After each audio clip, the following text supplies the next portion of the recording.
If you would like to go into business, I have a very good business idea for you. If you'd like to make a lot of money, sell used exercise equipment. Why? Because everybody has that moment when they put on 20 pounds and they say, this is crazy, I got to do something about it. And they go out and buy the elliptical or the treadmill or the rowing machine. And they get on it with a firm resolve and they stay on it for 2 weeks, 3 weeks, 2 months. And then that piece of equipment becomes a glorified clothes hanger. And it sits there. And of course, if you go into the used business, you buy that $1,000 elliptical machine for $200 and then find somebody else who's in that moment, that throes of, yes, let me buy it, and he's willing to spend $800, and you can make yourself a fortune, because the vast majority of people who buy exercise equipment have a great resolve, but that resolve doesn't last. You ever wonder why that is? You see, my objective here is not to give you business advice. But you ever notice that great plans very quickly fail? And the reason for that is because all of us have that moment of inspiration.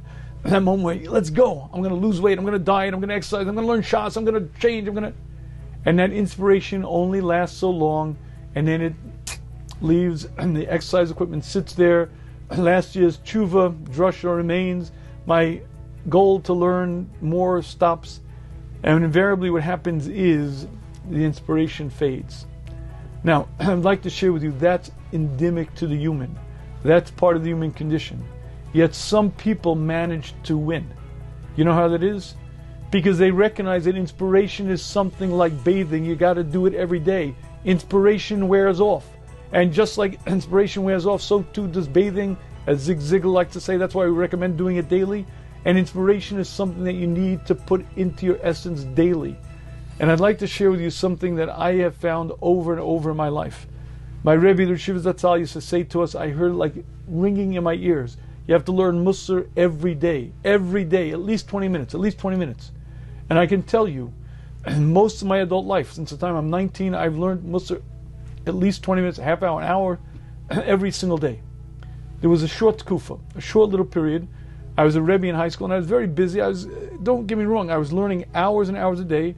I was even saying Musar Shmuzim, but for whatever the reason, I stopped learning a regular Seder Musar. And when I look back on that short time period, I realized I made some of my worst mistakes, and I did things then that I would never do. Why? Because I wasn't learning Musar. But what do you mean? I knew these concepts already. I learned Musar for at least 10, 15 years before. What happened?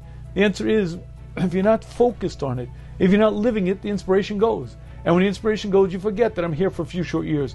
You forget that this world is just the prose door, this is just the hallway. You start getting comfortable in this world. And what glitters and glorifies in this world seems very important.